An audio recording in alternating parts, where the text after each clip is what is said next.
Hi பாக்யம் kitchen YouTube நேயர்களுக்கு வணக்கம். நாம் இப்போது உரி சங்கரா மீன் குழம்பு எப்படி செய்வது என்று பார்ப்போம். தேவையான பொருட்கள்: ஒரு டீஸ்பூன் வெந்தயம், குழம்புத்தூள் 2 டேபிள் ஸ்பூன், மல்லித்தூள் 2 டீஸ்பூன், 150 கிராம் சின்ன வெங்காயம் நறுக்கியது, தக்காளி 2 நறுக்கியது, அரை கிலோ மீன் சுத்தம் செய்து எடுத்துக்கொள்ள வேண்டும். 2 எலுமிச்சம்பழம் அளவு புளியை ஊற வைத்துக் கொள்ள வேண்டும். நல்லெண்ணெய் தேவையான அளவு. இப்போ நல்லெண்ணெய் தேவையான அளவு ஆட் பண்ணிக்கணும்.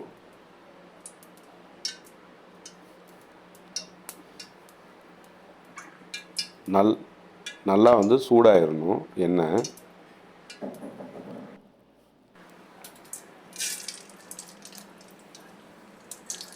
ஒரு டீஸ்பூன் ஆட் பண்ணணும். ஆட் பண்ணிவிட்டு அந்த கோல்டு ப்ரௌன் கலரில் மாறிடும் வெந்தயம். அதன் பின்னர் நறுக்கி வச்சுருக்கக்கூடிய சின்ன வெங்காயத்தை சேர்த்துக்கணும். சேர்த்துட்டு நல்லா வதக்கிடணும்.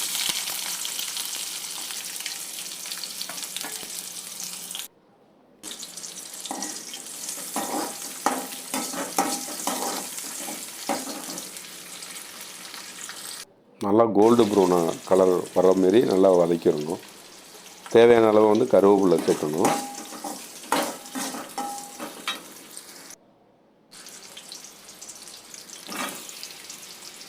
இப்போ நறுக்கி வச்சுருக்கக்கூடிய தக்காளி ஆட் பண்ணிக்கணுங்க. ஆட் பண்ணி அதோட சேர்த்து நல்லா வதக்கிக்கணும்.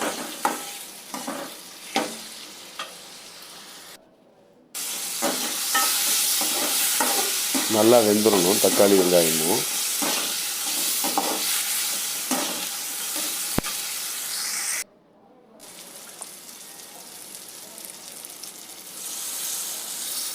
இப்போ எலுமிச்சம்பழம் அளவு நம்ம புளிக்கரைசலை ஊற வச்சுருக்கோம்.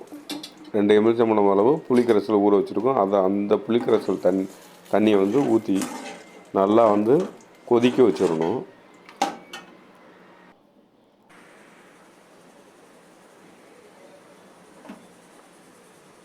இப்போ மசாலா பொருட்களை சேர்க்கணுங்க. 2 டேபிள் ஸ்பூன் குழம்புத்தூளை நான் ஆட் பண்ணுறேன்.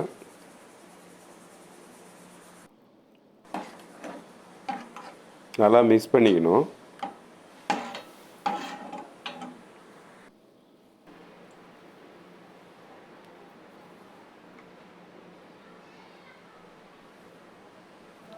ரெண்டு டீஸ்பூன் அளவு மல்லித்தூள் ஆட் பண்ணிக்கிறேன்.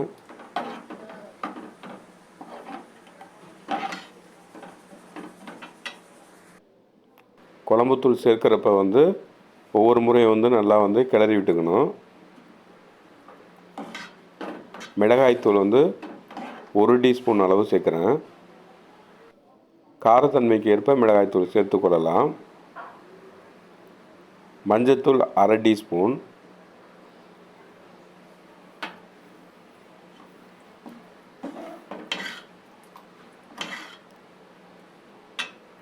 நல்லா மிக்ஸ் பண்ணிவிட்டு ஒரு 20 நிமிஷம் நல்லா கொதிக்க வச்சிடணுங்க. தேவையான அளவு உப்பு,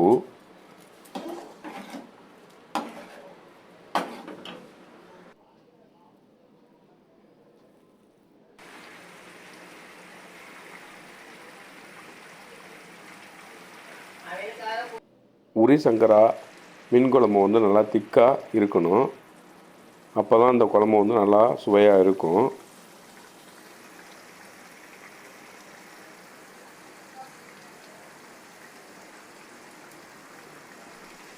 நல்லா குழம்பு நல்லா கொதிக்க வச்சிடணும்.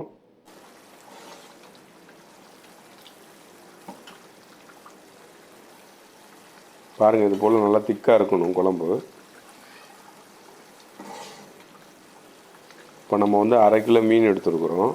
அதுக்கு தகுந்த மாரி நம்ம ரெடி பண்ணிக்கணும்.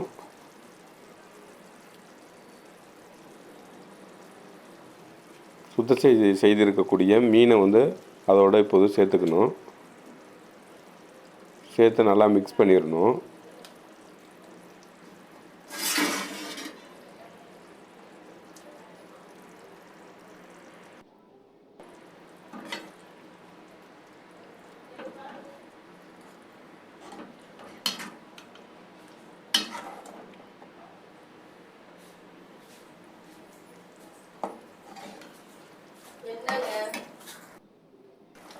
மிக்ஸ் பண்ணிவிட்டு ஒரு 1/4 மணி நேரம் வந்து வேக வச்சிடணுங்க. மீன் நல்லா வெந்துடும்.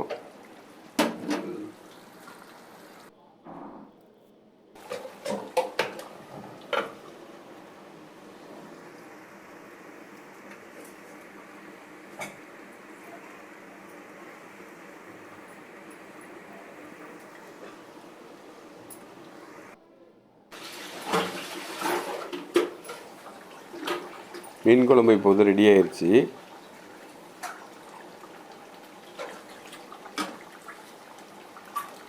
இது போல் நீங்களும் செஞ்சு பாருங்கள் உங்கள் வீட்டில். தேங்க்யூ நேயர்களே.